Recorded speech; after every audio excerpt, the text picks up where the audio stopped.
sort of adapting. That's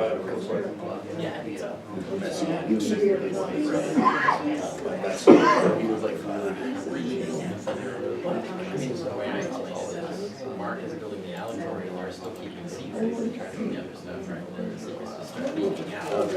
Matthew starts like leaking out the. Okay, looks like we're all here. Yeah, I think we can begin now, because I think everybody's here. All right, so introduction, good afternoon. I want to welcome you to all to a panel discussion with me, Richard Carrier, and Robert M. Price. Before we begin, I have a few announcements to make and some ground rules for everyone to follow. All right, I'm Ehteshaam Gulam. I'm the organizer of this event, so I will be moderating this whole event. All right, now I'm going to give an introduction to our speakers for tonight. All right, Dr. Richard Carrier has a PhD in ancient history from Columbia University. He's written and authored several books, some of them being Historicity of Jesus, Why We Might Have Reason to Doubt, Sense of Goodness Without God, etc., etc. Robert M. Price has a PhD in theology from Drew University and a PhD in New Testament in Drew University. He has 3 master's degrees, one from Gordon Cornwell, Master of Philosophy and Theology, and from the same university. He's the author of several books, Shrinking Son of Man, The Amazing Colossal Apostle. He's hosted the Bible Geek, the show The Bible Geek, and he's edited the Journal of Higher Criticism. He's also host of the Human Bible as well as Lovecraft Geek. Both Richard and Bob have Patreon accounts, so if you want to support their work, if you're a fan of either or both, you can support them on Patreon.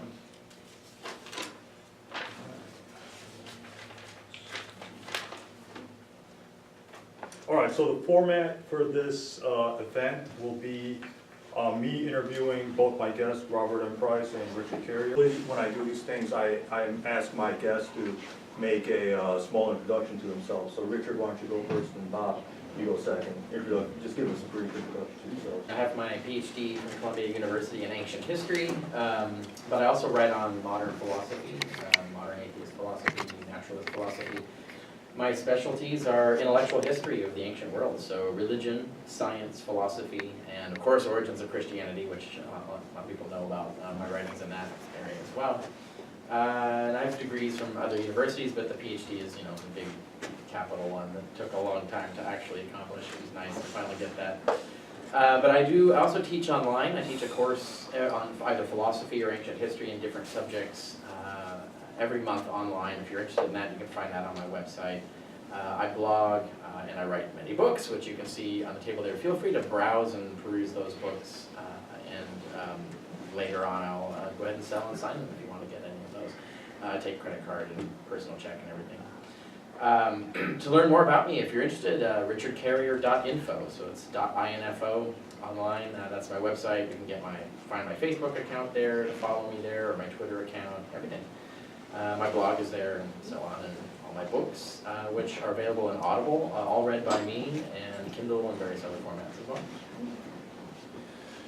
Well, let's see, I now espouse views on the New Testament Christian origins that I never thought I would espouse. As I always like to say in the style of the 50s sci-fi movies I love, I was a teenage fundamentalist, but I gradually got out of that step by step, and I was, I guess you might say, a disappointed apologist. I wanted to defend the conservative evangelical faith, but the more I looked into the defenses of it, the more I very reluctantly had to admit it just didn't hold water, at least as far as I could tell. And began to look into all the writers, theologians, critics that I had always been told were the bad guys, and decided, well, I guess maybe they're the good guys.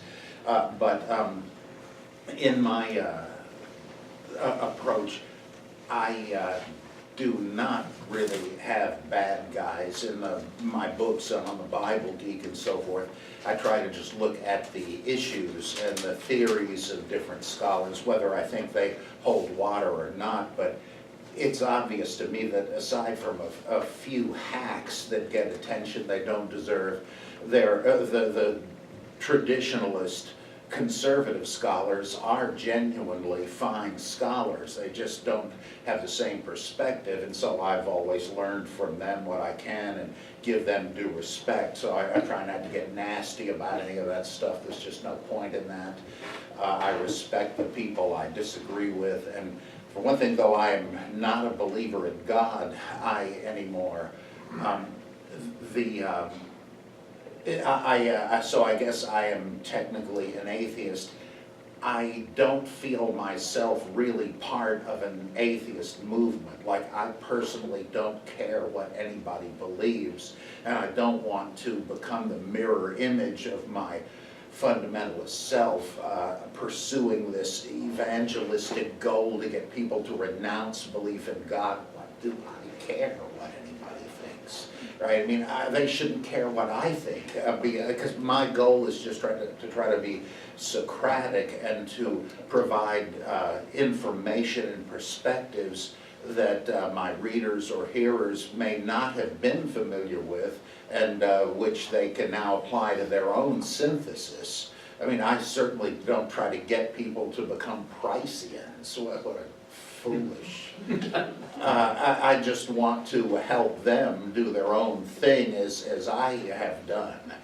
So I'm really dedicated to that. Another cliche, some of my best friends are fundamentalists. That remains true. I've become friends with a lot of the people I've debated because I don't look at, I don't have an ideological litmus test for friends or colleagues. So that's kind of my approach. And one other oddball thing, I do these things that have already been listed in books and so on in the podcasts. I have a monthly column called Zarathustra Speaks, and I've just become one of the board members of Republican Atheists. There is such a thing, so I've got all kinds of irons in the fire. And Lovecraft. Oh yeah, that's right. Yeah, I've edited a score of anthologies of H.P. Lovecraft-related horror anthologies, and I've got a couple of nonfiction books on Lovecraft. I write heroic fantasy. I've written some adventures of Conan and Thongor the Barbarians. I'm a comic book fanatic, an action figure collector. So there's any number of reasons you might want to call in the guys with the white coats. All right, so we have some late comments. That's fine. So I guess my first question would be to both of you. Wouldn't it make, like, I believe that there was a historical Jesus, and even if I wasn't a Muslim, let's say I became an atheist tomorrow, I would still believe there was a Jesus. So wouldn't it make more sense to say Jesus was the Clark Kent, using your analogy, Jesus was the Clark Kent, then eventually became the Superman, or was it always he was the Superman, then he became the Clark Kent? So Bob, you want to answer first? Well, I use this analogy in my debate with Bart Ehrman, that you can say that, of course, the Gospels are filled with legends and these miracle stories, they didn't happen or they're allegorical or whatever, but there must have been a more modest historical figure, a sage, a philosopher, a prophet or something, whose followers greatly hyped him up and magnified him. This has a superficial plausibility, and it's what I thought for a long time, but it finally occurred to me, and I'm not the only one, that you have to ask, what would it have, well, this comes up with the question, why don't ancient writers refer to Jesus if he was such a miracle-working Superman? And the answer Bart and many others give is, well, of course, a lot of it's legend, but he wasn't the kind of person you would take such note of. And so, you're going to find references to Oral Roberts in American history textbooks? I doubt it. Well, the problem with that is, why did the early Christians make such a big deal of this guy? You have to ask that too. And it's as if you decided to do the quest of the historical Superman, and you had decided, okay, I think I've proven that Superman did exist, but he was just Clark Kent. Would there ever have been any Clark Kent comics? Would Clark Kent have been the star of Action Comics? Would Clark Kent have been a member of the Justice League? I mean, it seems to me unreasonable. If there was such a character, so what? But if there was, you know, why would he have been magnified like this? So I just find that a real poor argument for a historical Jesus. Well, also Clark Kent didn't exist either. So that's right, but I mean, you know, if you, That's the other thing about that, True. is, I mean, it starts when you look at how mythologized Jesus is, and we have no mundane histories of Jesus. If you compare this to like Haile Selassie, who's, you know, worshipped as the Christ by the Rastafarians. Haile Selassie was, you know, the emperor of Ethiopia. He was a real historical person. We have a lot of mundane records of what he was like and the truth of him and stuff. He even renounced and denied that he was the Christ figure. He was a Christian himself, and so he thought it was actually blasphemous that anyone was worshiping him. And yet they wrote these incredible gospels about him and the amazing things he did, and, you know, the sort of the nativity narratives and all of this stuff, all the same stuff you see about Jesus.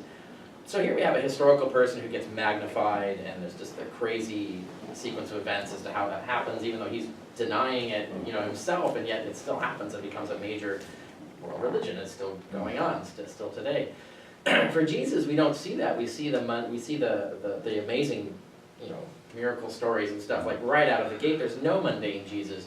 And when you look further earlier on, you see the letters of Paul. Paul only knows about an outer space Jesus. Like his Jesus, he never talks about Jesus being on earth or having a ministry or any of this. It's just something that you have conversations with. I mean, Paul even relates in 2 Corinthians 12, an actual conversation he has with Jesus. He has like this argument with Jesus. The Jesus he's arguing with is in his head, right? It's like it's not an actual person.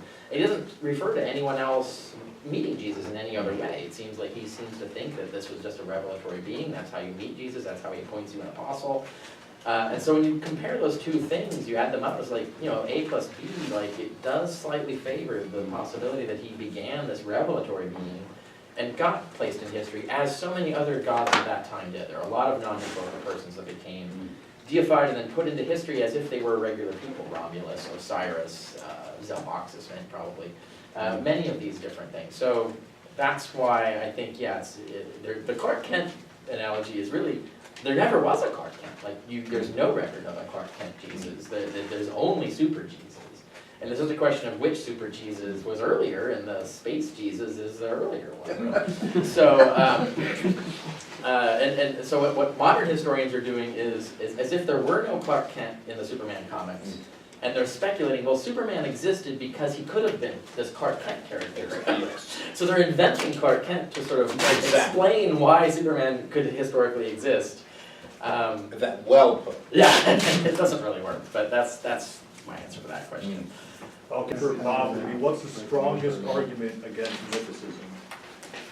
I think that this doesn't mean it's a decisive argument. In fact, almost no arguments are decisive. It's a frustrating thing that history writing, well, like scientific theorizing too, is always tentative and provisional, and that means open to correction. You have to say, well, the preponderance of the evidence makes this look likely, but who knows? I mean, how many times has the consensus on this or that changed? And this would not even be controversial, except that we're debating and dissenting from dogmatist believers who want certainty, and they have it psychologically because they've decided to believe this or that. But when they get into apologetics, the defense of the faith, they're trying to use what are inherently probabilistic methods to arrive at certainty. And even if the evidence looked pretty good, you couldn't justify that. So there's this huge methodological gap between us and the folks we debate. They've already made up their minds and so on. So having said that, I think the best argument on the side of historicists for Jesus is the caliphate of James, as I think Harnack once called it. The fact that there are traditions that, I think the heresy alarm is, there were traditions that James called the just, was the brother of Jesus, and after Jesus vanished from the earth, James became the first bishop of Jerusalem, which would almost have to be kind of anachronistic, but that he became the leader of the movement in Jesus' absence, and that when he died, Simeon Bar Cleophas, another one of the brothers of Jesus listed in Mark chapter 6, I guess, right, 6:3, I think it is, when it says his brothers, James, Joseph, Judas, and Simon, are they not here, and his sisters, these people would have one by one taken the helm of the movement or of the Jerusalem church. And this pattern is somewhat similar to the caliphate in Islam. After Muhammad dies, some of his companions, Abu Bakr, Uthman, and Umar, became the caretaker of the community, one after the other. There's similarities in the succession of successors to Joseph Smith and Mormonism.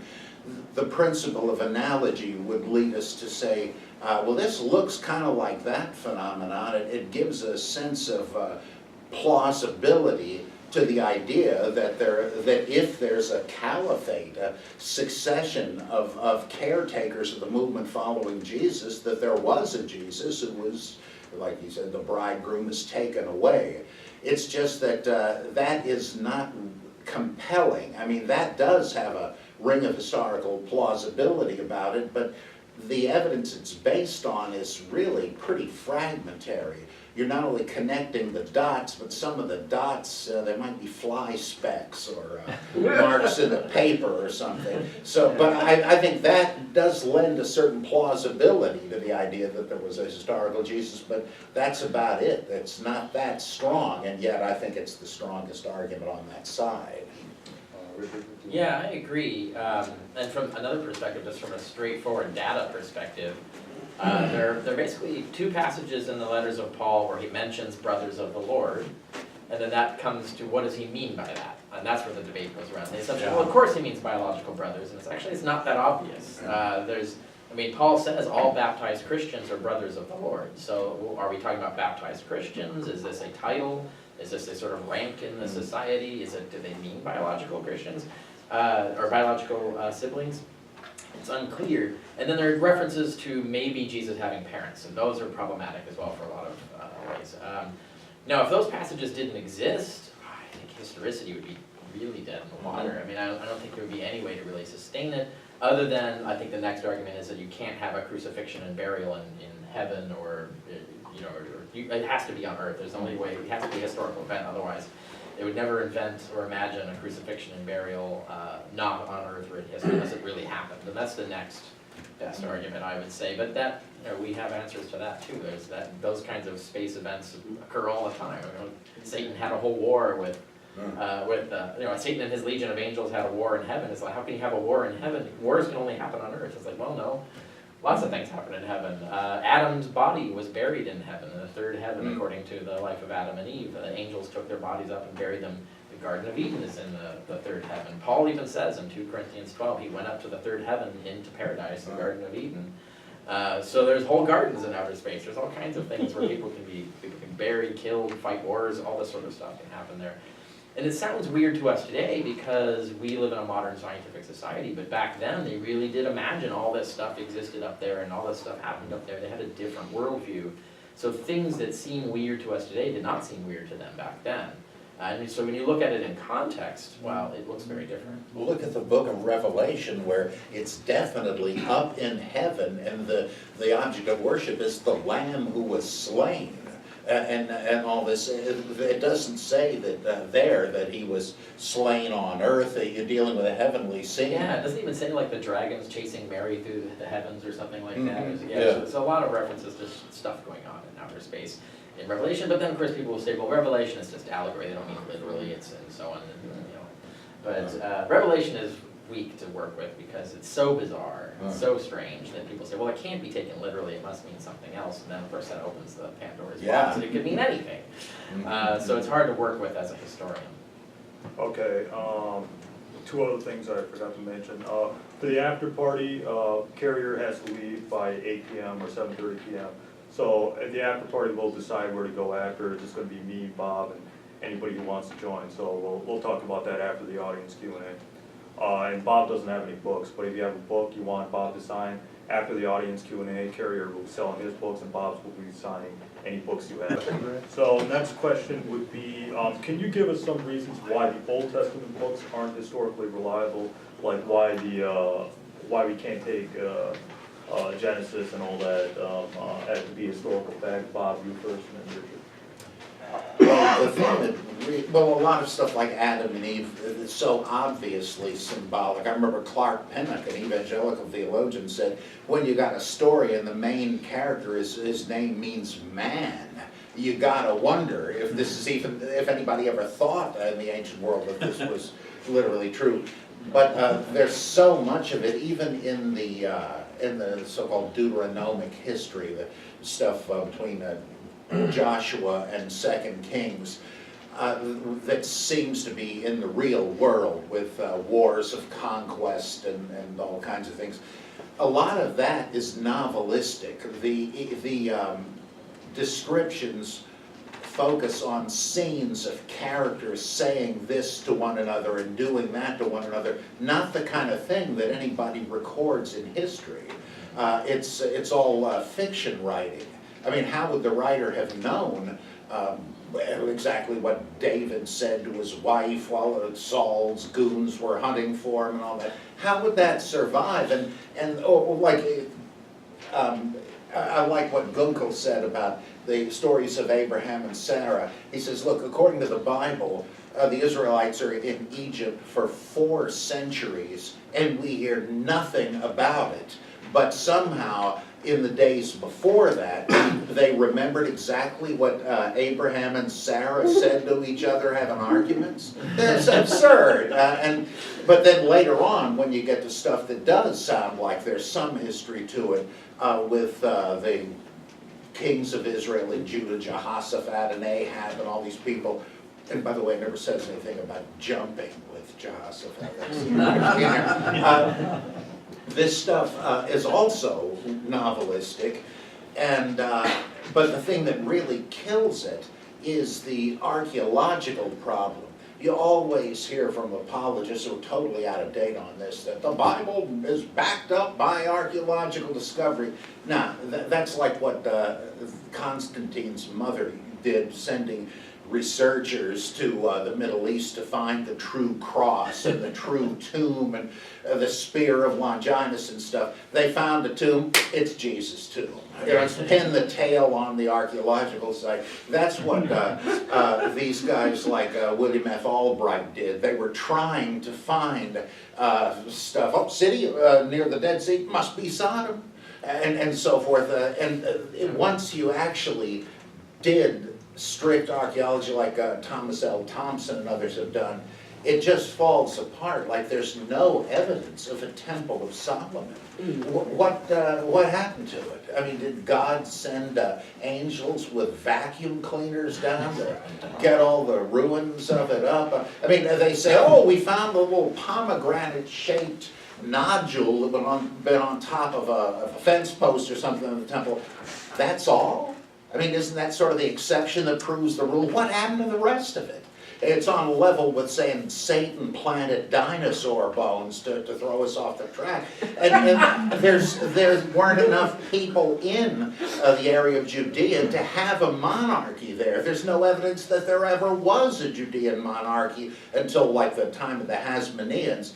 There was an Israelite monarchy in the north, but it never had anything to do with Judah in the south, which was more of a kind of distribution network for olive oil that was a major product down there. And so it's like King Arthur and Camelot and Avalon and all of that. There would have to be evidence, or the Exodus. Pick any hypothetical route you want from Egypt across the Sinai. There are about 3 major theoretical ones. What happened here? Millions of people and huge herds of cattle supposedly crossed the Sinai desert, which the Bible describes as a howling waste. How'd they feed anybody? And where is any evidence of this? I mean, we have infrared photography that can uncover ancient caravan routes on the Sinai Peninsula, and nothing anywhere that would match the Exodus. It just didn't happen, because again, you got to come up with the angels with the vacuum cleaners. It's like they're vacuuming up the ticker tape parade or something. There's just no evidence where there would have to be evidence. And so the whole thing appears to be a kind of a national epic. And great stuff, I love it, but it's not history. Richard? It's the Jewish Homer, right? So, Yeah. like, you know, you can say, well, we found a city in Troy that was burned down roughly around the time when the Trojan War was said to have happened, but that doesn't mean anything written in Homer is actually what happened. Especially since we know, like, Homer, for example, if you read the Iliad, there are random scenes mixed in and out of these characters interacting throughout the course of the book, in which, in one part, they're actually using iron weapons and wearing iron armor, and then another using bronze weapons wearing bronze armor. So Homer was written over so many centuries that it literally went from the Bronze Age to the Iron Age. So clearly this all didn't happen at the same time, right? This is a story. There was no Homer who sat down and wrote this down. There may have been a Homer who was the last compiler who wrote down a bardic song that was passed on to him, but that song was written and added to over centuries and centuries, and it's just all mythical stuff that they made up to tell stories, and there's no evidence that any of it is really true. And so it's the same thing with the Bible. There might be little pieces of historical data, like the name David may have been a warlord at some point, or some tribal chief or something. They hang an entire, they say, well, we'll pick that, we're gonna create a whole narrative around this guy. And the reason we know this is plausible is because they kept doing it. There's this thing, a lot of people don't know this, in the 1st century AD, there's this book called the Biblical Antiquities that some bunch of Jewish writers wrote. And they picked all these minor characters in the Bible that, you know, hardly have any stories about them, and then it fleshed out entire stories for them. And suddenly they have magical knowledge of this in the 1st century AD. It's like, oh, so-and-so, we're going to write a whole narrative about this. And they wrote whole lives of Moses that expanded on the story of Moses, and so they kept doing these things. They would pick like one little thing and write a whole thing about it. And it's funny because like today we would call that fan fiction. My favorite fan fiction is Enoch, right? So there's one line in Genesis where it says, and then the Watchers came down from outer space and had sex with women, and then there were these weird creatures, you know, the Nephilim. And then it moves on. This is one line, and it moves on, and then moving on, and then any normal reader does it. Whoa, hold on, what? And so someone picked that line and invented an entire book of the Bible to spell it out. So what does that mean? And they told this whole story about these angels having sex with women and teaching them sorcery, and that's how sorcery got into the world. And cosmetics. And cosmetics, yes, sorcery and cosmetics. And science, incidentally. So all these evil things. And so someone did this whole fan fiction thing, created the Book of Enoch, and Christianity was using, when the first Christians started, they were using the Book of Enoch as scripture. It was part of their holy scripture. A lot of their religion is built out of the ideas and concepts in the Book of Enoch. So, and that's not in our Old Testament. We forget that. We think like the Christians were only using the Old Testament as we have it today, and that's not the case. Their collection of scriptures were weirder and different and broader. And there still is in Ethiopia. They have the much bigger canon that has several of the apostolic fathers, Enoch, and all kinds of stuff, and that's the Bible. Still, 3rd Corinthians is part of the canon of the Armenian Orthodox Church. So what is the Bible? Yeah. Okay, I'm sorry. See, I believe there was a historical Jesus because it makes better sense to say that, because I agree with Bart Ehrman. I'm a friend of Bart Ehrman, and I've been in contact with him, and he actually doesn't want anything to do with Richard Carrier.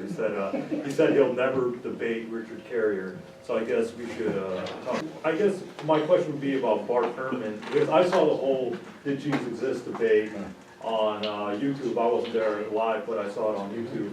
So what were your thoughts on that event, Bob? And, you know, did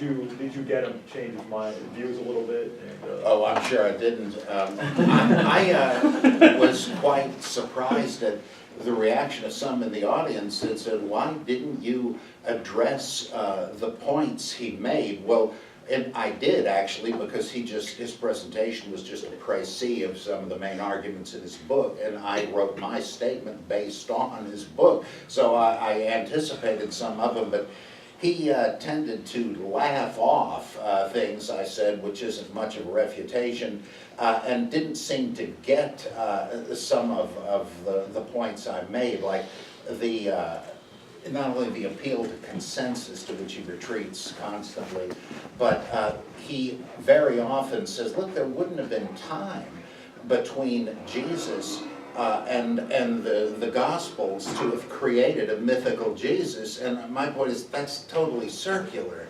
If you start from the possibility that there was not a historical Jesus, you can't say there wasn't enough time. Who knows when it would have begun?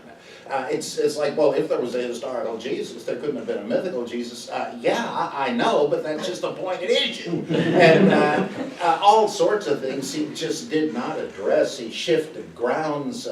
I said that, for instance, he says that, yes, many of the gospel stories have an uncanny resemblance to various Old Testament stories, but that's just coloring. They just sort of made them look a little more like the Old Testament counterparts. And I said, no, I demonstrate with several passages that if you take out the coloring, you got nothing left. And he responded saying, well, no, I didn't mean particular stories. I meant the tradition in general. But in his book, it's quite clear and explicit. He says specific stories. So he's sort of shifting ground. And there are various other things that I just thought he didn't address. And yet I lost the debate.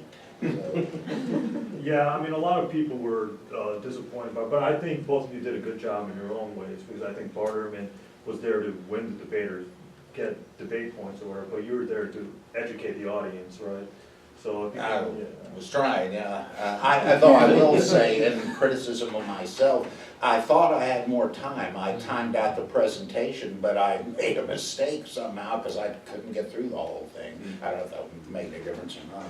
So are you still in contact with Bart Ehrman? Yeah. Okay. I've written a book, a very non-polemical book where I explain his approach and mine and why we differ and so forth, called Bart Ehrman Interpreted. And I got his, the joke, and I ran this by him before I even started on it. He said, oh yeah, please go ahead and do it. And he's going to write the preface.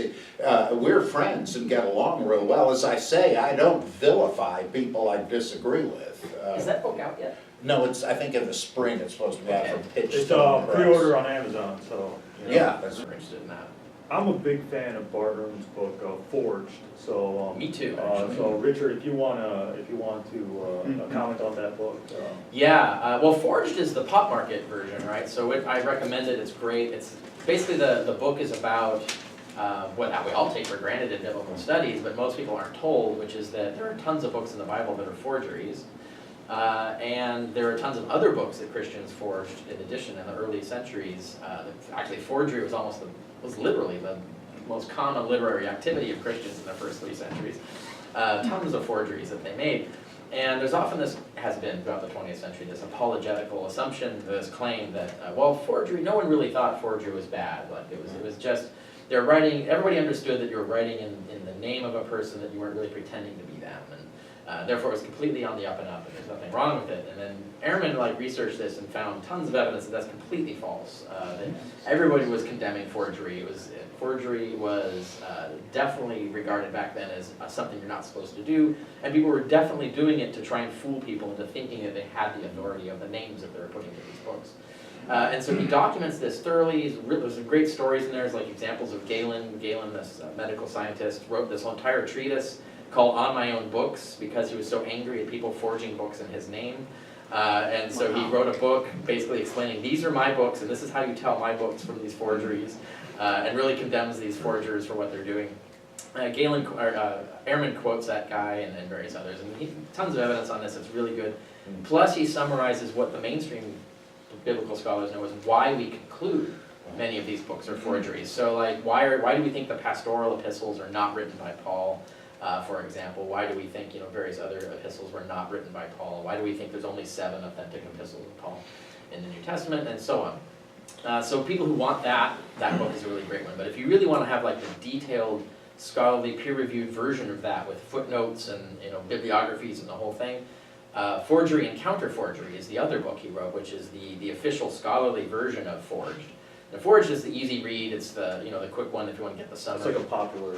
Yeah, it's the popular one. It's good. It's very good. But if you really want that like heavy, detailed, scholarly version of it, Forgery and Counter-Forgery is the title of the other book that he wrote.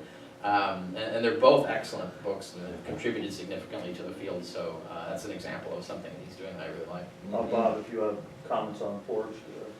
The only hesitation I have, and it's not much of one, is this reminds me of the ancient debate over homosexuality. It's from, I think, Robin Scrogg's book, Homosexuality in the New Testament. He goes through loads of ancient comments about it, and he says that a whole lot of people said this is immoral and unnatural, and that had to do mainly with pederasty, not quite the same thing we're talking about when it's debated today, but that you can find about as many comments of people defending it. If you read only one group or the other, you would think this must have been the ancient consensus, but there wasn't. It was a huge debate like today. And I wonder, like, you can show that a lot of people opposed forgery, but what we would need to know and cannot know is the people that did the forgery, were they thinking like that today's apologists say that, well, of course, I'm not trying to tell anybody I am James the Just or Enoch. It's just part of the fiction, like Edgar Rice Burroughs' John Carter of Mars books. He says, well, I know Captain Carter and he's told me his adventures. Burroughs doesn't expect you to believe that's literally true. It's part of a shtick. And I'm not sure that the forgers were like fiends saying, well, I'm going to sucker these poor jerks. But it would be surprising if they did. It's just we don't really know, and it gets into the intentional fallacy, so-called. Can you really read the mind? It's like the implied author versus the real author. So I think that slightly qualifies it, but even what I'm saying is speculation. He really does amass loads of evidence, and he certainly shows this wasn't the consensus of opinion that, oh yeah, forgery is fine. He really does make a real impact with that book. We have one example, though, of what you were talking about, where 2 Thessalonians calls 1 Thessalonians a forgery and says you're not supposed to, don't listen to that because it's a forgery. That author is telling us that he wants you to believe that he's the real Paul, that forgeries are bad. And you yes, that's right. So we do sometimes get a peek into the mind of the author. Yeah, 2 Peter is obviously priestcraft also. Right, yeah. And they just do a bad job. You remember when your apostles told you, oh, wait a minute, I'm supposed to be one of them. Yeah, that's another good example. It's a great book, and I think it's terrific. Well, 2 Peter's one where there were these Christians who were basically saying the Gospels were myths, that they're cleverly constructed myths. And so someone forged a letter in Peter's name claiming, no, they're not myths, I was there, and then forges an entire experience with Jesus. I met Jesus at this, that tells a little story about how he met Jesus. And so that's an example of where they really want you to believe this is Peter. Yes. And they're trying to use that fact to try and argue you out of this other position so you can condemn these other Christians that we know nothing else about. Like all their literature is destroyed, we don't know who these other Christians were. All we get is this one, rebuttal to this fake letter that's a rebuttal to them. That's all we get to hear because everything else was destroyed. So there's a lot we can learn from forgeries. That's another example. So. Okay, that brings me to the other book. There's a book that Bart Ehrman wrote called Did Jesus Exist? And in that book, he mentions both of you on page 19, where it says, both of you are the only 2 with graduate training or PhDs who hold that Jesus didn't exist. But I know both of you said that book is really bad. In fact, you said it sucks. So, Richard. Yes. So Bob, if you want to go first on your thoughts on that book, and then Richard. Well, he misunderstands or misrepresents us and her Doherty, who is a genius, and I'm really sick of people saying, well, Doherty, he's a musician and a game designer, this multitude that knoweth not the law is accursed. I feel like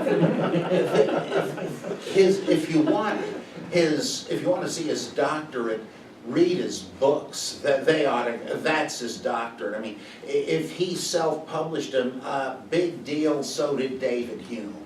It just seems to me it's snobbishness, it's the genetic fallacy. I don't care if Doherty's books were written by a room full of monkeys randomly pecking on typewriters. It's what he writes that is so compelling. I found reading his books again and again, felt like the guys on the road to Emmaus. My eyes were opened and I saw things in the Bible I had never seen before, because this guy is so perceptive and so incredibly well read, and he just doesn't even represent Doherty. As soon as I read what he said about Doherty, I said, boy, I hope Earl is not in a litigious mood, because Yeah. So Richard, if you want to give your thoughts on did Jesus exist? I know we talked about this back in 2016. Well, what he's saying is correct. I mean, it's a book that didn't really read much of the literature. You said it sucks, right? Yeah, for many reasons, and people who want that, I have my reviews on my blog for people who are interested in that, as to what I think was really wrong with this book. I mean, I was really frustrated because I was planning, when I heard about this book coming out, I was like, oh, this is going to be great. This is going to be like the best defense of historicity, and I could say, yeah, compare. You read my book, read his book, and you can compare. You really don't need anything else, because you're going to have the best cases for both positions. And he really dropped the ball. Like, it was really phoned in. An example is the penis nose statue, right? Yeah. So there's this. So Bart Ehrman's like ragging on mythicists like Dorothy Murdoch and saying, oh, they're sloppy scholars. They're really terrible. And he only does one example. He does this one example to prove this of her. And it's the one example where he's wrong. She actually got it right. Her interpretation is wrong, and that would have been a different thing for him to say. He's like, well, I don't agree with her interpretation of this evidence. But what it was is, she finds in the archaeological records, the Vatican Museum had a bronze statue of, what is it? It's a chicken with it's something like, it's a combination between a head, a chicken, and then there's a penis nose on it. And it's an absurd, really weird looking thing. But it's a representation of the god Priapus, who's the god of the penis, which they had in the ancient world. And the Vatican had it, and it's been lost, but it's definitely thoroughly documented. The thing exists. We've got photographs, we've got official peer-reviewed archaeological writings on it. It's a real thing. It does exist. Now, she interprets it as saying, Peter is, this is a statue representing Peter, therefore Peter was mythical or something. I'm not exactly sure. I forget too. No, I mean, I don't agree with her interpretation, but I agree. She found that she's well documents this. She's got the evidence does exist. I think it's just a statue of the god Priapus. It has no connection with Christianity. But Ehrman goes at it. He says, "Oh, this statue is ridiculous. It only exists in places where people make it up like this." And he even references like she only has a drawing of it, and he implies like she made this up, like that there's no actual artifact. And I'm like, she has a bibliography. Like, wouldn't you just check to like just check to see if the statue existed rather than just look, oh, that's ridiculous, and then say in your book, this is ridiculous. She just made this up. And I'm like, and then of course she answers and publishes her bibliography, has like pictures of this thing and so on. And then his response was really to try and keep like insisting that it didn't really exist by, with these other fanboys of his claiming that, well, if it's not at the Vatican anymore, it's like, well, it doesn't matter, we've got photographs, we've got peer-reviewed articles on it. So it's, that he really dropped the ball, and it shows that he wasn't fact-checking this stuff. And there were lots of examples of where you really could get her on things, where she makes claims that she doesn't back up. Like, he could have done that. Like her claim of like this conspiracy of priests in Alexandria that created the Bible, there's not really any evidence for that. He could have gone after that. There's other things he could have done. But no, he did that. And that upset me, even as a historian. Like, I'm not a fan of Akaria S., but I'm going to defend her on this because she was fucking right. That's, I think, emblematic of everything he did in the book. That's the way he treated all of us and all of our writings. If you read Did Jesus Exist, he never once describes any mythicist theory of the origins of Christianity. Like, he never says, this is their theory, this is the evidence they present for it, this is why I disagree with it. He doesn't do that ever, he just picks at little individual things we've said, and then, you know, writes from the armchair this sort of rebuttal of it, and that's just terrible writing. And it's shocking from him, because he's done a lot of really good books, and do really good summaries of things, he can do really good research, like Forgery and Counter-Forgery, the classic example of that. But this seemed like hack It material. really was phoned in, and then I think like you'd suggested that maybe he had a grad student write it or something. Bob is, would you say you're both men of science or you're men of faith? Do you think that there's any evidence of the supernatural in the world, or you both naturalists now? Because I believe in the supernatural in the world and stuff like that. I'm a believer, so are you men of faith or men of science? What's your Well, science, it gets slippery with philosophical issues. Because I would say I'm both man of faith and man of science, so you would say you're a man of science only? Yeah, it's just that there are, when Tillich, for instance, talks about the depth dimension of human life and so on, he's talking about depth psychology and aesthetics and all that, and that language has meaning to me, but I don't think, it doesn't push me into philosophical idealism, thinking that there are invisible realities more real than matter. Plus, I admit there are lots of unknowns, but you can't just jump to saying, okay, that must mean there's a God. There might be, but it's, as Richard suggested in a terrific chapter in his Why I'm Not a Christian, look at the Christian claims and what they should imply about the world and how it works. Does the world look this way? And it seems to me, he's right, that there might be something, who knows, but if it's above verification, why should you think so? I suppose somebody could come up with something, but like Pyrrho, the skeptic in the ancient world, said that these things have been debated for so long with no definitive answer. If it were possible to prove it by now, everybody would agree, but and do we really need to know? So, because like I do believe in God and heaven and hell and stuff like that. well, I don't think that's stupid. I'm not trying to say that. It's just that I remain unconvinced. It seems to me there's just not enough reason for me to take it seriously. I once did, and I don't think I was an idiot. I just see it differently now. It seems to me that there's a lot of things could be true, like reincarnation could be true, but is there sufficient reason? You don't watch religious people like No. Okay. Like, if I can just say one last thing on this Clark Pinnock, an evangelical theologian, probably the best one ever. He was open to changing his mind on many things.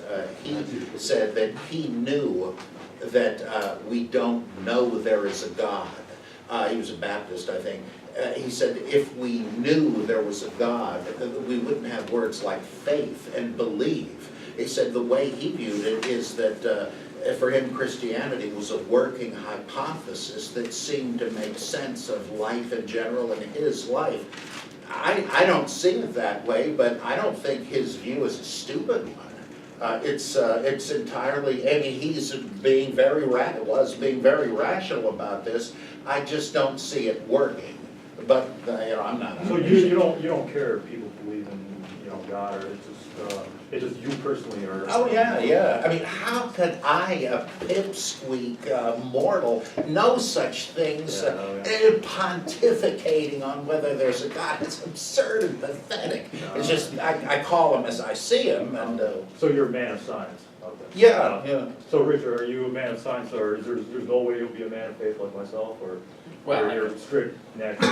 I'm a man of evidence, so I don't think faith is a viable epistemology. I don't think you should be deciding what to believe based on faith. It should always be based on evidence. And given that, like, so evidence you're fine with me with my Muslim beliefs and everything like that? Well, see, there's a difference between, like, our disagreements about our beliefs, and like, even with politics, the same thing, and seeing each other as fellow citizens and fellow human beings. That can get along. Like there's two different things. Yeah. I mean, I because I get along very fine with you, even though I'm Muslim and you're atheist. So we never had any problems. Right? Yeah, no.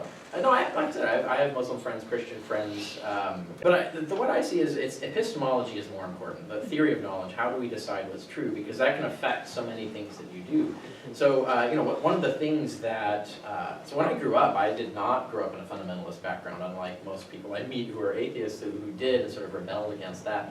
I grew up in a very liberal Christian background where they would teach Bible stories and Greek myths side by side and say it was the moral of the story, the truth of it is, it's not literally true, it's just the morals that you can learn from it.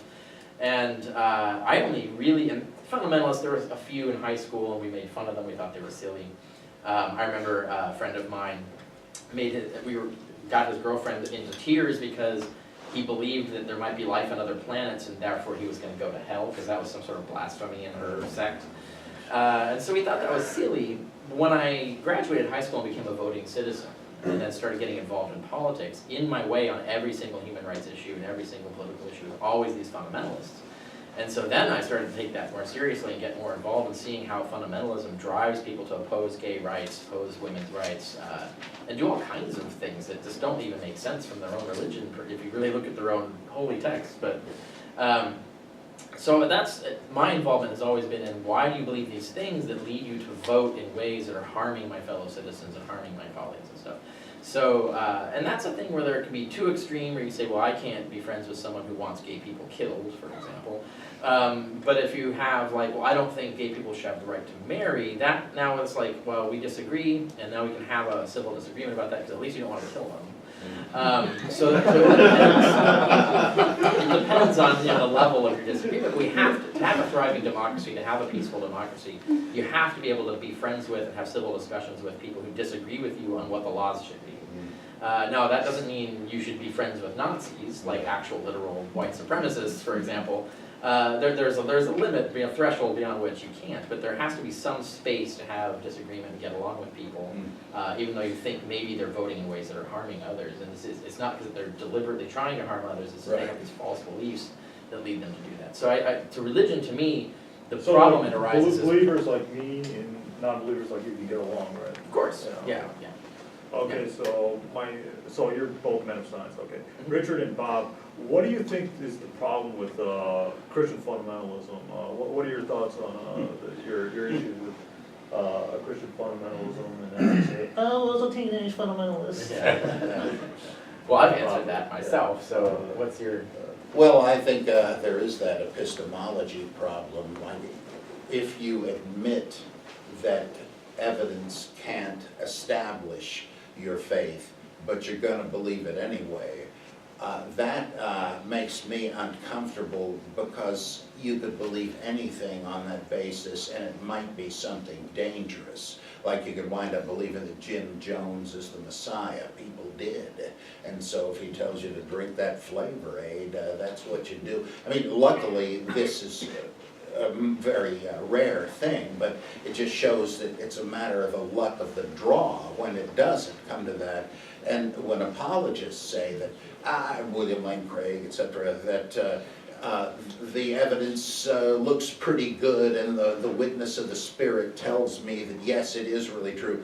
I think, are you like Rudolf Steiner, who believed that you could just go into a state of clairvoyance and see what was happening in ancient Atlantis?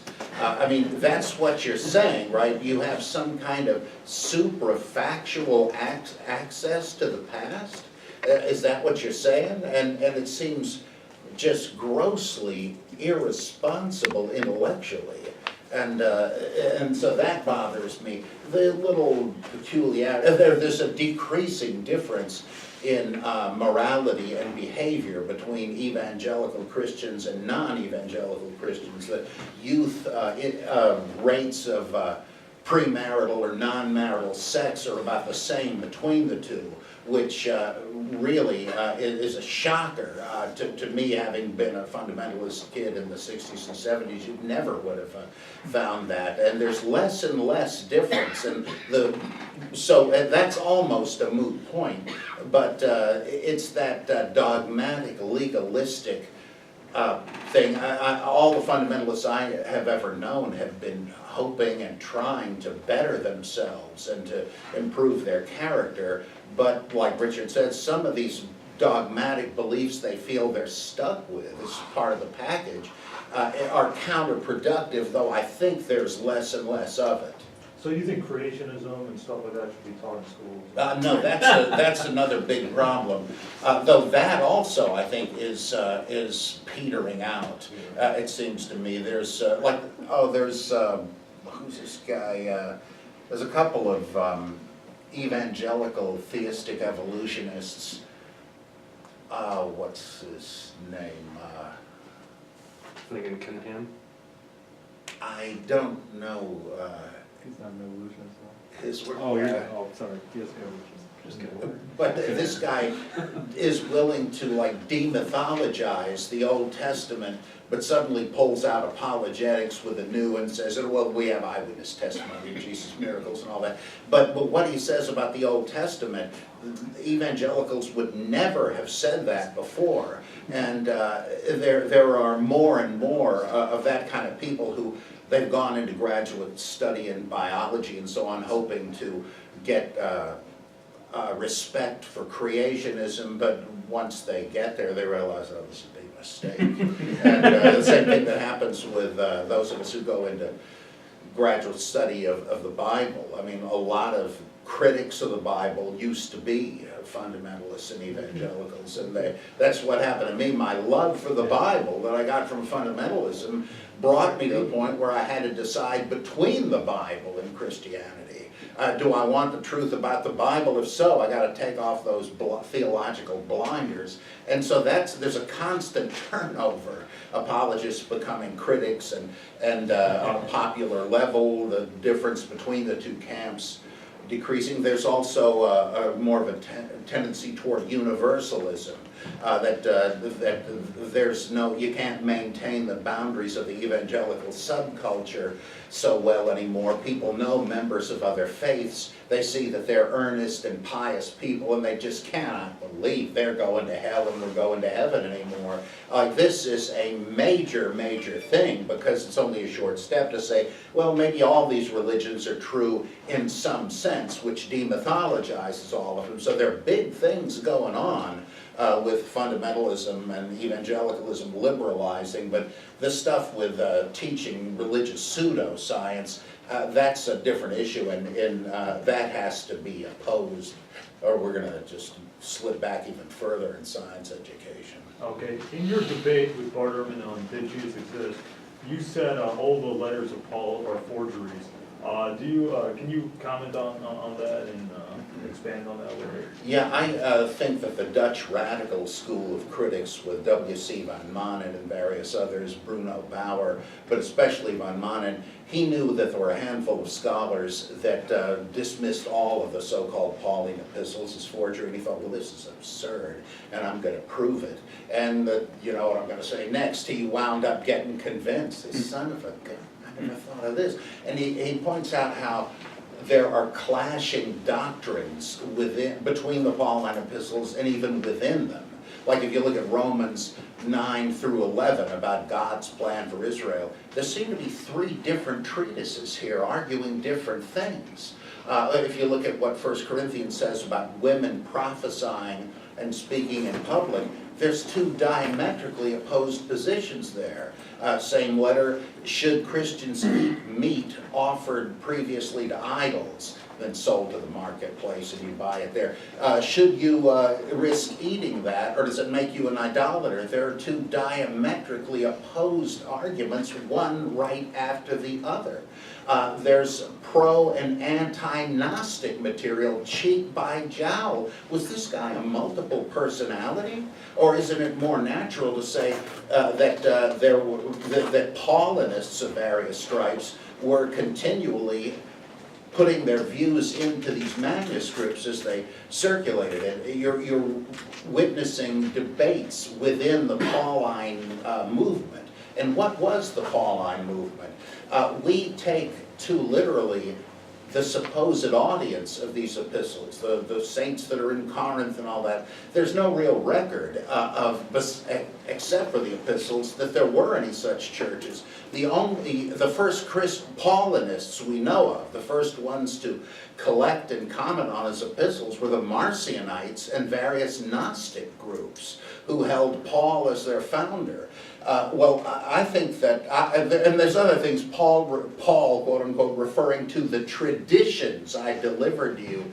What, Paul started this church a few years ago, and now there are venerable traditions that he handed on? There are retrospective statements as to his work now complete, as opposed to that of Apollos and Cephas and all that. In Romans, the idea that God has, and 1 Thessalonians, God has washed his hands of Israel once and for all. How would Paul have even been able to think that way just a few years after it started? This presupposes the big split between the two that couldn't have happened in his lifetime. And what is it that would have convinced him that the Jews have been judged? The fall of Jerusalem, which is supposedly after his death. And one thing after another, F.C. Bauer had already shown that all but 4 of the epistles had to be apocryphal, and von Manen and the others said you apply the same criteria to all of them, and you're going to see that there are no more genuine Pauline materials in the canon than there are Petrine materials. You know, there's the 2 letters supposedly by Peter. Well, there's a truckload of other Petrine apocrypha. Apocalypse of Peter, Gospel of Peter, the Journeyings of Peter, the Preachings of Peter, and so on and so on. Nobody thinks that Peter wrote all this stuff, but he was a big name, and von Manen said it looks like the same thing was true of Paul. So, and one last thing, when you look at commentaries on the epistles written from a traditional standpoint, my teacher Darrell Dowdy pointed this out, he says the commentaries are almost all taken up with harmonizations, trying to say, now if Paul wrote this chapter and then this chapter, what could his train of thought have been? How would this square with this? It's all just harmonization. It presupposes a mass of contradictions, and the challenge is to make some sense out of them. It wouldn't be that way, and plus people didn't write letters of that length. They wrote fictitious letters that were treatises.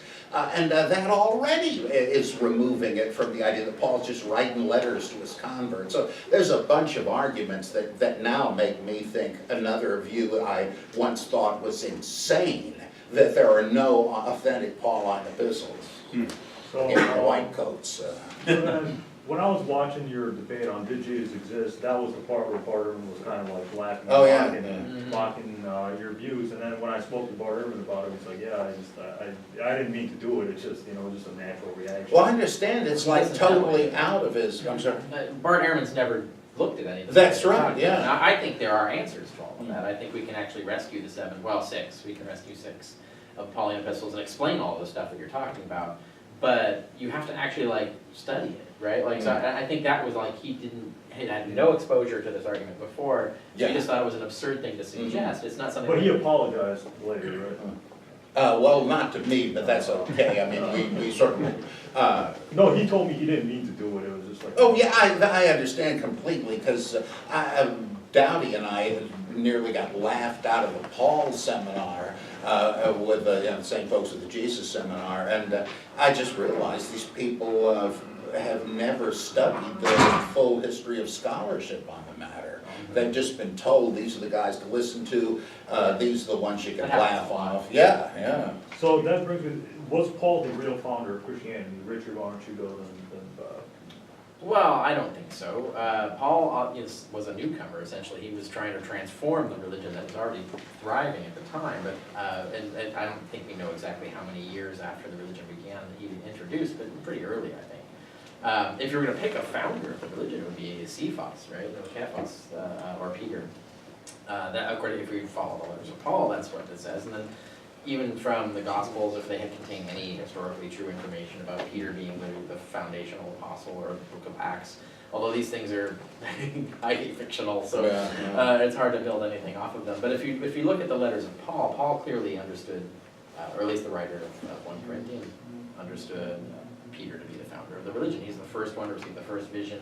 But it mentions, there's basically this council of 12, right? It doesn't call them disciples, it just says the 12.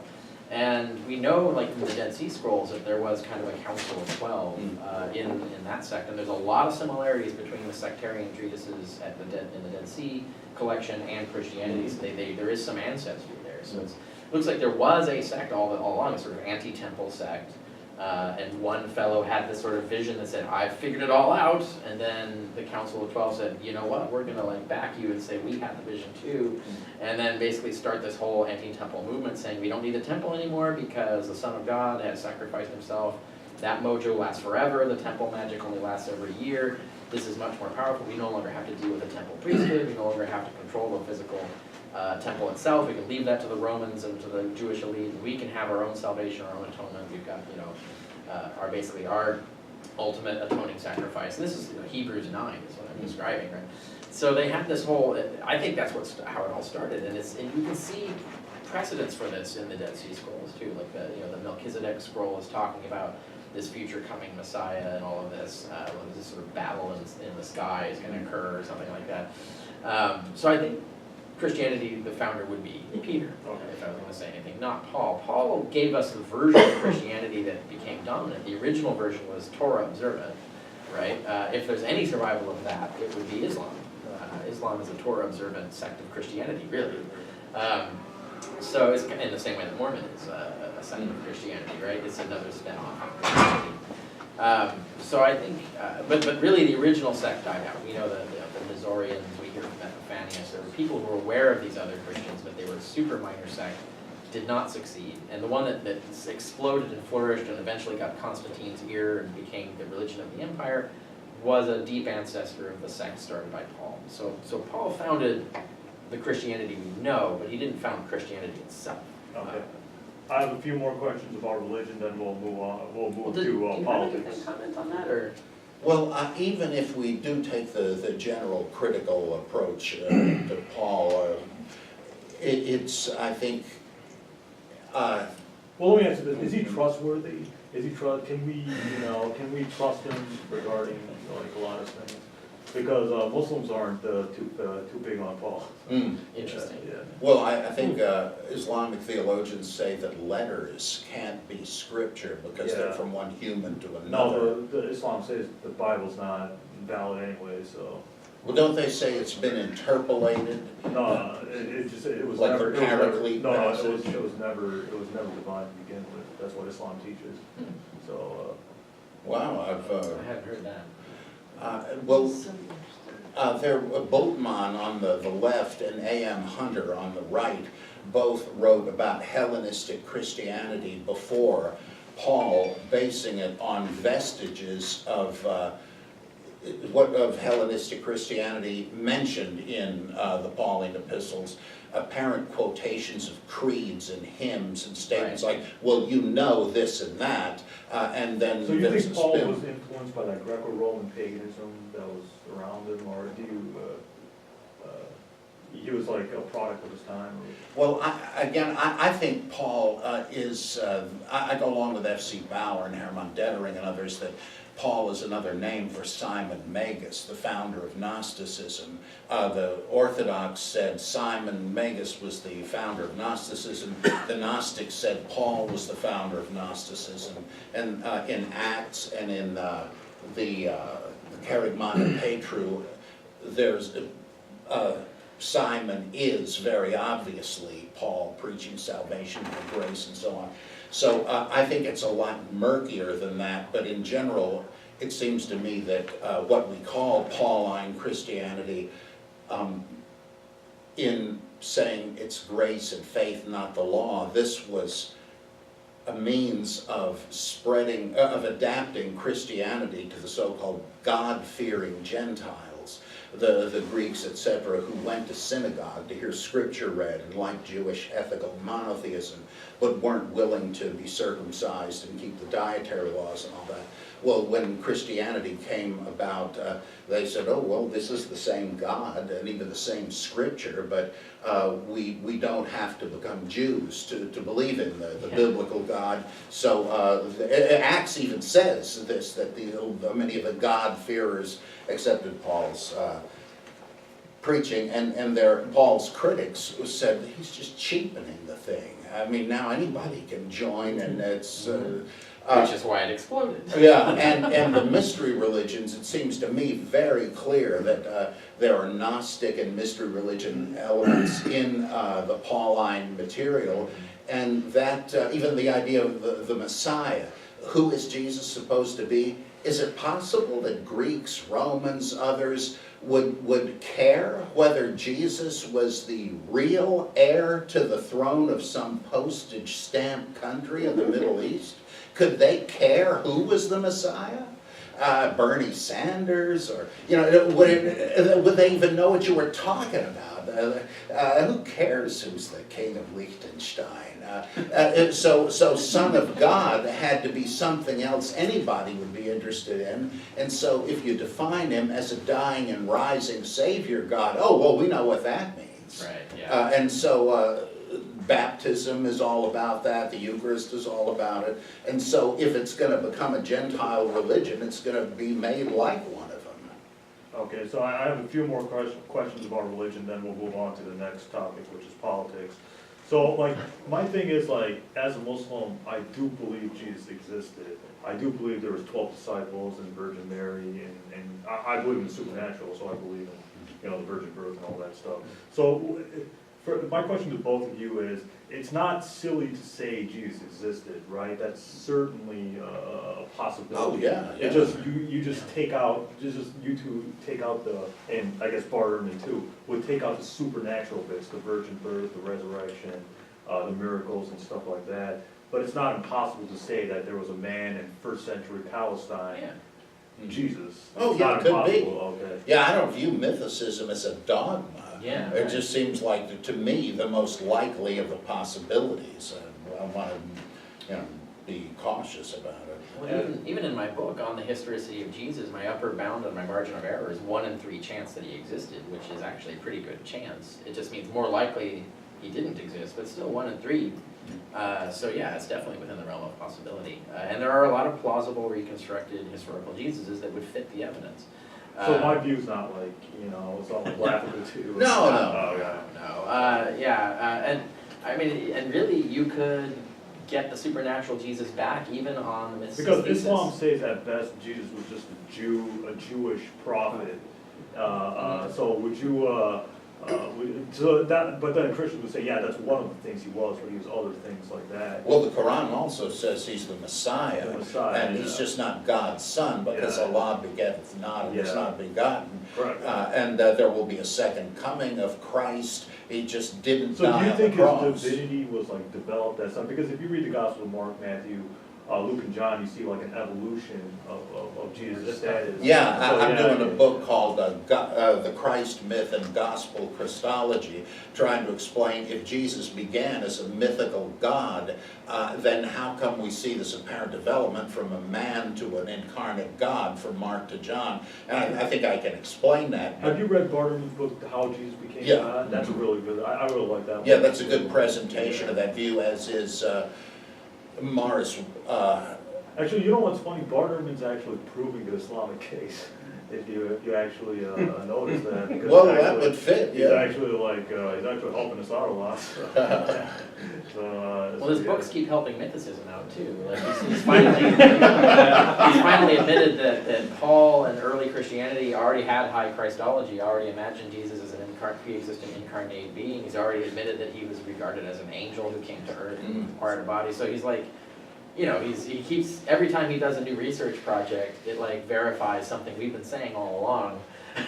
Yeah, he's doing this more and more. Well, he shocked a lot of his fans because he'd been tearing down the credibility of the Gospels in his previous books, and then suddenly he turns into F.F. Bruce. And, oh yeah, they're reliable. Well, wait a minute. And I wonder when he's going to put 2 and 2 together. Yeah, he's helping us Muslim apologists out. But what would it take to change your mind Bob and Richard to show that there was a historical Jesus? Like, what would make you change your mind to agree with Bart Ehrman's view that, yeah, there was a historical Jesus?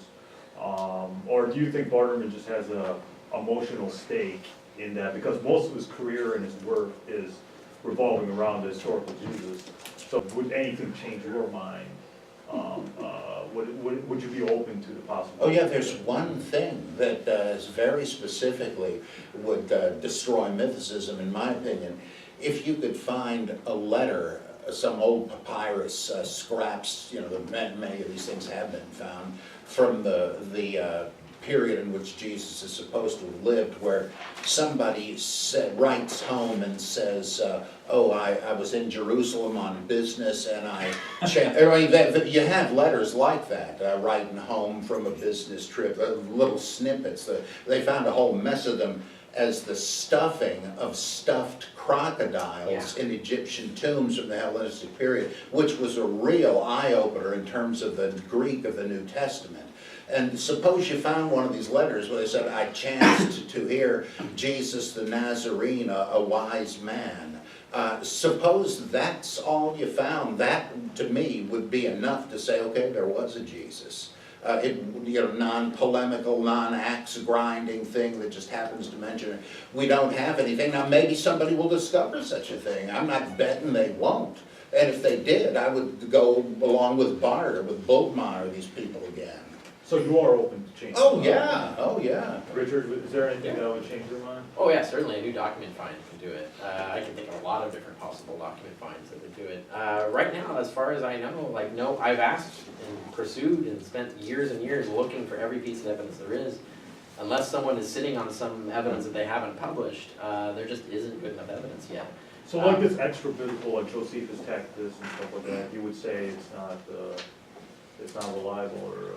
Were you talking about Josephus specifically? Yeah, Josephus Textus. Well, Josephus isn't useful because even if he wrote word for word what references Jesus and Christianity, this is in 93 AD. His sources would be Gospels or Christians quoting the Gospels. It's not usable as evidence. So it's not for independent? Jesus. No, yeah, so we can't really establish. So we would need something better than that, something earlier, or something like maybe a passage where Josephus says, yeah, I checked the records, or something where he clearly identifies he has a source that's reliable other than just repeating what the Gospels say. What about like church fathers and stuff like that? They're all too late. We're talking late 2nd century is the first we start hearing of these guys, and that's already 100 years. If you think that's a century, that's 3 lifetimes back then. So they're too late. To be useful, yeah. The only way they could be useful is if they do something like, to give you an example, the historian Ehrman, who wrote about Alexander the Great. This is the thing where E.P. Sanders says that the evidence for Jesus is as good as their evidence for Alexander the Great. That's wildly, ridiculously false. I can't even begin to tell you how false that is. And I have a whole section in my book on the historicity of Jesus, going item by item by item, all the things we have for Alexander that we don't have for Jesus. But one of the examples is historian Ehrman. Now, usually these historians like Sanders will just only look at Ehrman and not even look to realize there's tons of other stuff. And they say, Ehrman's writing 500 years after Alexander the Great. Why would you trust that as evidence for historicity?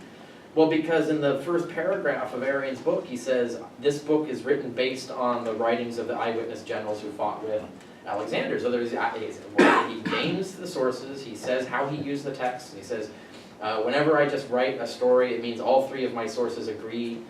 Wherever they disagree, I'll talk about where they disagree and where I think maybe the truth is or whatever. So he gives us a methodology, he tells us his sources, he's using eyewitness sources that documents passed down.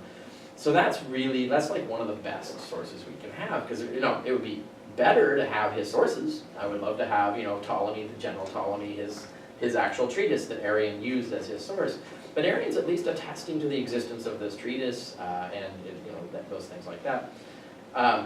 We don't have that for Jesus. So like if we have a church father who says, yeah, there's these letters written by Peter and the apostles where they talk about reading Jesus and stuff, if we could believe them, they lie all the time. So it's really hard to believe those guys. But if we had something that we could at least trust, something like Josephus or something like that, they said they actually could attest to these eyewitness sources and they're using them and they're telling you what's in them, and what's in them is people actually interacting with Jesus in life.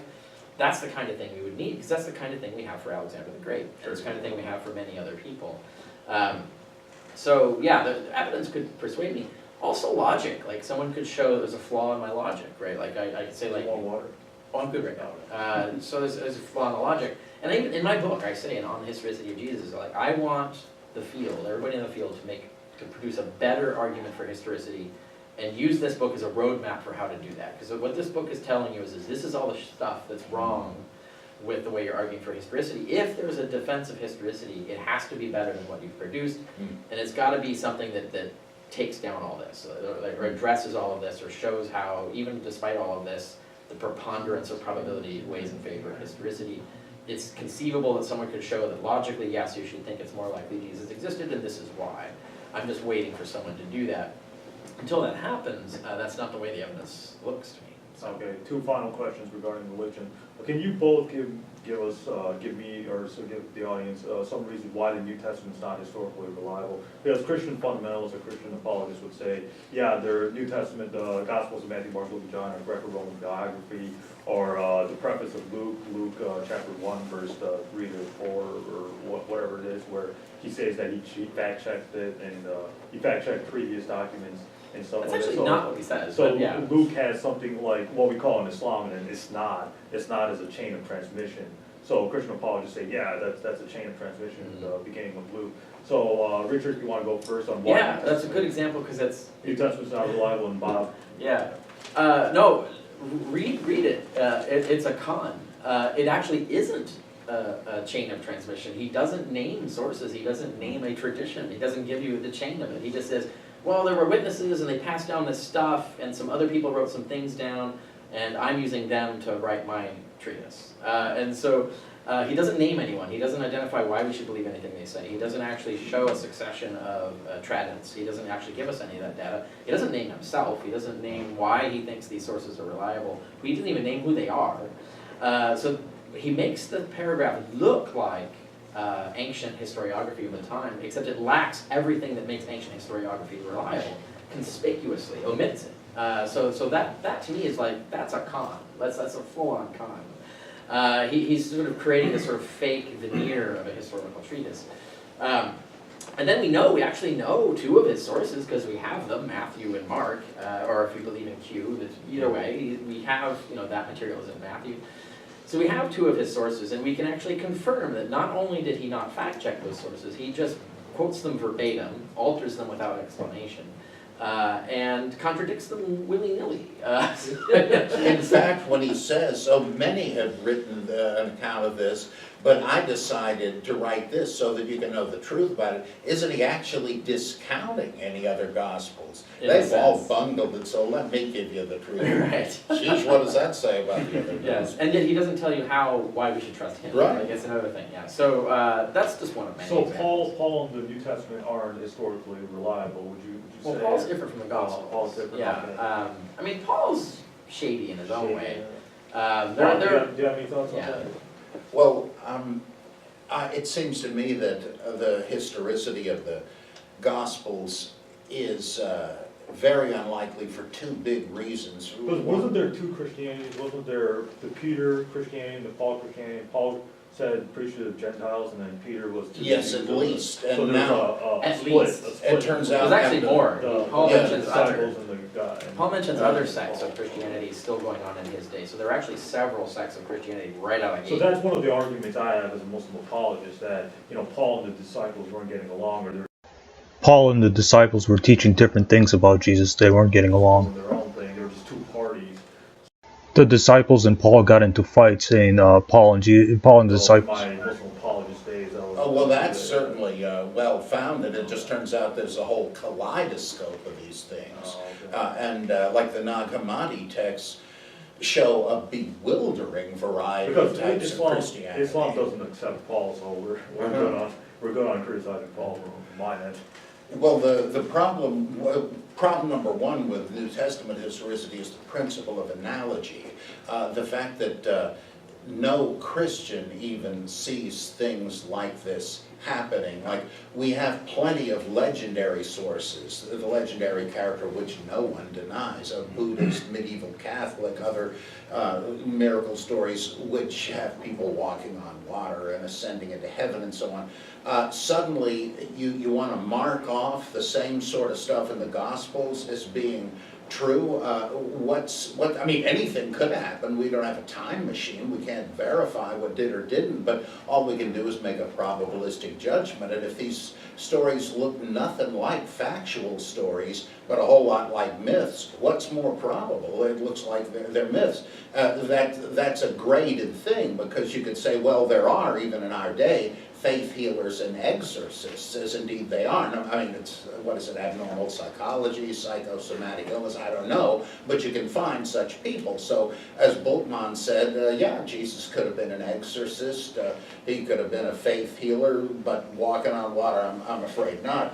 Well, so the principle of analogy gets rid of a whole lot of this. Again, we don't know that it didn't happen, but the historian can only deal in probabilities, and you'd have to say probably a legend.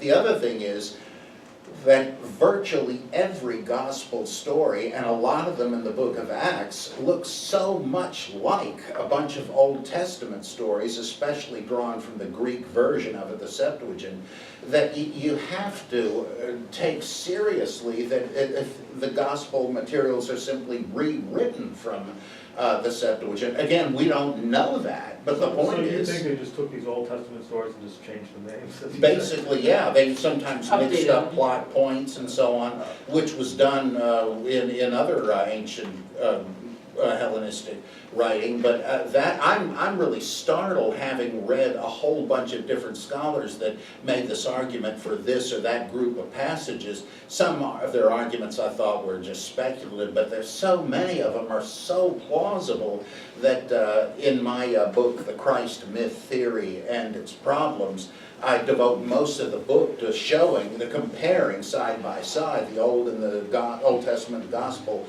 passages. It's hard to ignore these very close, sometimes even verbal parallels between the two. And you don't have to prove that this happened. The point is probabilities. I mean, it seems to me though they might possibly be accurate. The only judgment we can make implies that they're not. And, you know, maybe sometimes somebody can come up with some better explanation. Barry, if you have any further comments? Well, yeah, I mean, that's the thing, is like you can't get from possibly to probably, Mhm. right? So you can say, yeah, possibly, like Ehrman says, they took a real story and built it out to make it look like Moses or Elijah and updated to the current values and culture of the time. But possibly, sure, possibly, but how do you argue that that's probably the case? We don't have any data that allows you to say that that's probably the case. Usually when that stuff happens, you look at other books outside the Bible, it's because they're not true. So you're left with the assumption either 50-50, which gets you nowhere, because you can't rest on the premise that it's true.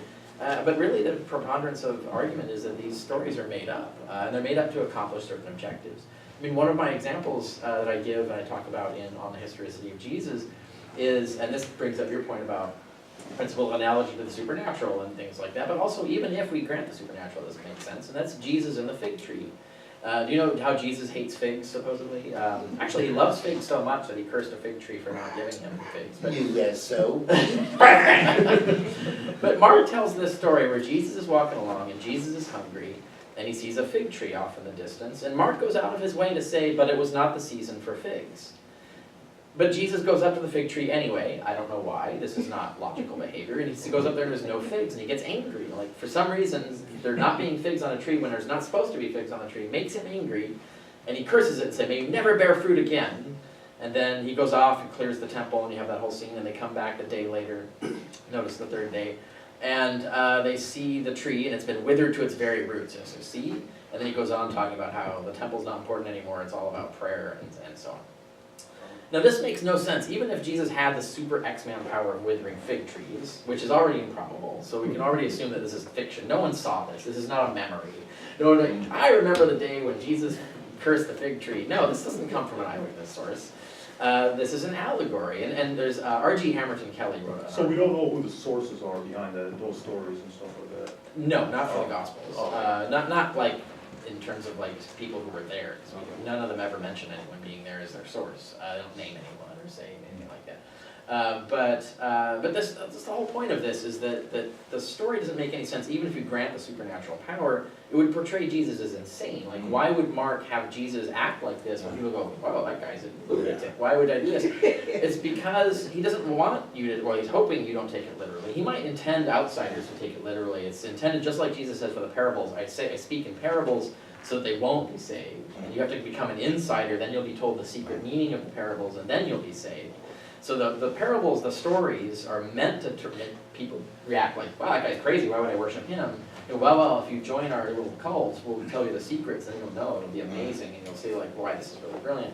And so that's part of this, this Mark 4 has Jesus explain this whole model of how you preach religion. You tell this literal story that's absurd and doesn't make any sense, but the real meaning is underneath, and the insiders will be given that, and then the insiders can feel superior to the outsiders because they know the truth of these things. But R.G. Hamilton Kelly wrote this article in peer-reviewed literature that I cite in my book where he says, actually look at this, it's wrapped around the story of Jesus clearing the temple, and we know when that kind of literary device is happening, that the one story that's wrapped around the other, they're informing each other, they're about each other. And then you can see that, what is he cursing? He's cursing, the fig tree is often used as a representation of the temple, it's the temple cult. He's basically explaining why God allowed heathens to come and destroy and raise the temple. He's saying, like, God decided that it is no longer the season for figs, in other words, and no longer the season for the temple cult, so I'm going to curse you, and may you never bear fruit again, and wither it to the very roots, meaning it was completely destroyed, temple cult's no longer relevant, now you have to pray to Jesus. So it's all an allegory for sort of explaining why this terrible event happened. Why would God allow the heathens to come in and destroy his own house? And he's like, well, let me tell you a story about Jesus and a fig tree. And that's how you tell the story, how you explain it. So this is not how you write history. This is not memory. This is not a memoir. This is not like, passed on lore of something that someone saw. This is literary construct from beginning to end. It's really elegantly constructed. It's complete fiction. So this is why we don't take the Gospels as historical documents. They're originally written with different purposes in mind. Now, they have been meant to fool people, but they definitely are not rational history, even by the standards of antiquity, much less today. Okay, final question when it gets to religion, then we'll get into politics. To both of you, are Christians delusional? Well, yeah, but I would say any system of construing the world and having meaning in life is a shared delusion. That's like existentialism, I guess, that it's not evident from the raw facts of experience that there's a God or that there isn't a God, that there's reincarnation or that there isn't, that there's justice in the world or there isn't. We come up with symbol systems to try to make ourselves feel secure in a world that behaves as we wish it would, with justice and so on. And somebody comes up with this initially, and there we know to call it a delusion. Like Exodore says that the Venusians are going to invade by Labor Day, and the only people that agree with him are his schizophrenic hallucinations. If you ever saw this on TV long ago, it's hilarious. He's an end-of-the-world prophet. Well, we can say that guy's delusional. But if it catches on enough and becomes a plausibility structure, as Peter Berger would say, and it's functional, it enables people to live in the world, then we say, okay, this is a religion. And if it's workable, that is, if it's benign, then we respect it, but I think it's essentially a delusion. Freud said that religion is the projection of a wish world onto the real world. Well, I think all worldviews, you could say that about them. That's the best we can do. So yeah, Christians are delusional, but really so was everybody else. I don't go quite that far. I think we can have more cautious evidence-based worldviews where we don't have the dogmatic assumption, where each belief, each component of the worldview is tailored or is only believed as strongly as the evidence that supports it. And a lot of things where the evidence is not going to be super strong. So your confidence in it is not going to be super strong. So a non-delusional worldview is something where your confidence in something being true is going to be measured correctly to the amount of evidence that you have for it. Now, I was a devout Taoist. That was the only religion that I had faith in. Even I was raised liberal Christian, but I was never asked to believe it. It wasn't something that I had faith in. But my first true religion was Taoism, and I became a devout Taoist due to a religious experience in my early teens, and remained so for years. I was a Taoist when I went into the Coast Guard, and when I served in the Coast Guard, and it was in my military service that I started to doubt Taoism. Had nothing to do with the military, but it was just because of the studies I had continued doing. Started to realize that it was false. But when I was a devout Taoist and really believed that I was in tune with the Tao, and the Tao actually controlled the universe, and that I could have miraculous insights about the world, I was delusional. I was trapped in a delusional system of beliefs, and I got out. But I think anybody who's in that same thing, there you have this false view of the world, because you've sort of tricked yourself through these devices of fallacious reasoning and so on. You're kind of trapped in a delusion, and it would be better, I think, for you to get out, because that delusion can make you do things that might not be good for yourself or for others. And that's my concern for this, like I mentioned earlier, regarding what I think is the problem with religion is if it leads people to go in the wrong direction that can harm themselves or others, and make bad decisions. I think that's the thing that we're going to focus on. Okay. I can't tell you how much I appreciate you doing this. Not at all, Barry. Curious myself. Yeah, and it's not like a competition, Well, it is a competition, but, it's not like a macho measuring thing. But if I win, you're off the team.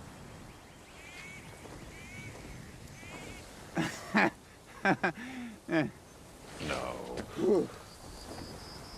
If I win, Bruce said something about you having to take us all to brunch? Oh, see, now that's cold. That's a betrayal. I feel stung by that. Okay, but if I win, I get to tell everyone. Deal. Which coast? I've never seen the Pacific. Which is that way, because the sun and it's...